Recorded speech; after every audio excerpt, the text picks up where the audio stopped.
ఓం నమో శ్రీ లక్ష్మీ వెంకటేశ్వరాయ శ్రీ మహాగణాధిపతి నమః. నారాయణం చ నమస్కృత్య నరం చైవ నరోత్తమం దేవీం సరస్వతీం చైవ తతో జయ ముదీరయేత్. నరనారాయణులకి నమస్కారం చెప్తూ, మరి కార్తీక మాసం కాబట్టి కార్తీక ధర్మాలని ప్రతి ఒక్కరూ ఆచరించాలి. స్నానం, దానం, జపం, అర్చనం, శుద్ధమానస, పితృకార్యంచ అన్నారు. అంటే స్నానం 30 రోజులు చేయాలి, 30 రోజులు కూడా యథాశక్తిగా దానం చేయాలి. అర్చనం, ఆ భగవంతుడిని పూజించాలి. శుద్ధమానస, పవిత్రమైన మనస్సుతో స్వామిని పూజించాలి. ఇంకా మరి కార్తీక మాసంలో ఉన్న ధర్మాలన్నీ కూడా మనం ఆచరించాలి.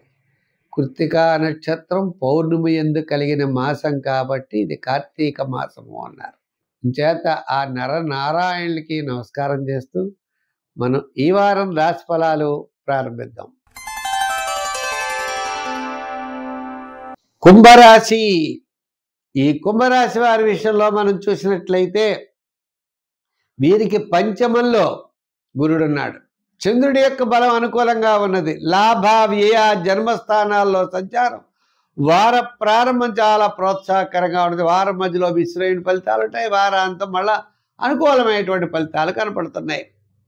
మిగిలిన గ్రహాలన్నీ మిశ్రమంగా ఉన్నాయి. ఉన్నప్పటికీ మీరు అనుకున్నటువంటి పనులన్నీ కూడా తప్పనిసరిగా కుటుంబ, ఆర్థిక, సంతానపరమైన వ్యవహారాలు ప్రోత్సాహకరంగా ఉంటాయి. విద్యార్థులకు మంచి అవకాశాలు లభిస్తాయి. నిరుద్యోగులకు కూడా అధికారుల యొక్క అవకాశాలు, అంటే నిరుద్యోగులకు కూడా కొంత అవకాశాలు ఉంటాయి. ఉద్యోగపరమైన అభివృద్ధి ఉంటుంది. అలాగే వృత్తుల విషయంలో చూస్తే మంచి ప్రోత్సాహకరంగా ఉంటుంది. వ్యాపారాత్మక ఆర్థిక లావాదేవీలు కూడా ముమ్మరంగా కొనసాగుతాయి.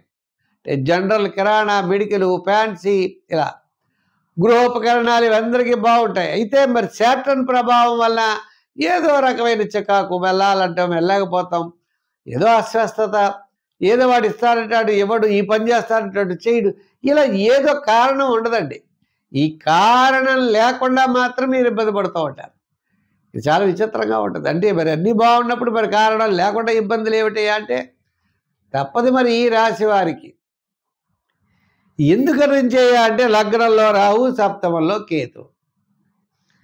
కేతు వల్ల క్లారిటీ ఉండదు, లగ్నంలో రాహు వల్ల చేయాలనే ఆతృత ఉంటుంది, చేయలేకపోతారు.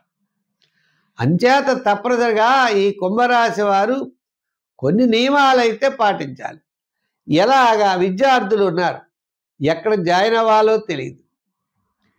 రాజకీయ నాయకులు ఏ పార్టీలో ఉండాలో తెలియదు. ఇంకా వృత్తుల వారి విషయం చూస్తే ఇది డెవలప్మెంట్ బాగుంటుంది, అది డెవలప్మెంట్ బాగుంటుంది, ఇది ఇలా బాగుంటుంది, అలా బాగుంటుంది అనుకుంటారు. పాపం ఈ దేంట్లోకి వెళ్ళాలో తెలియదు.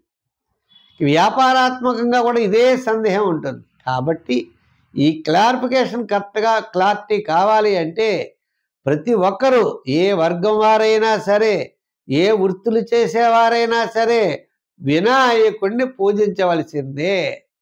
వినాయకుడి యొక్క అనుగ్రహం మీకు ఉండాలి. బుధవారం అవసరమైతే ఉండ్రాళ్ళు నైవేద్యం పెట్టి వినాయకుడిని కోరండి, విజయం మీ వద్ద ఉంటుంది. సంఖ్యల్లో 6, రంగుల్లో తెలుపు. వినాయకుడి యొక్క ఆరాధన విశేషమైన ఫలితం ఉంటుంది.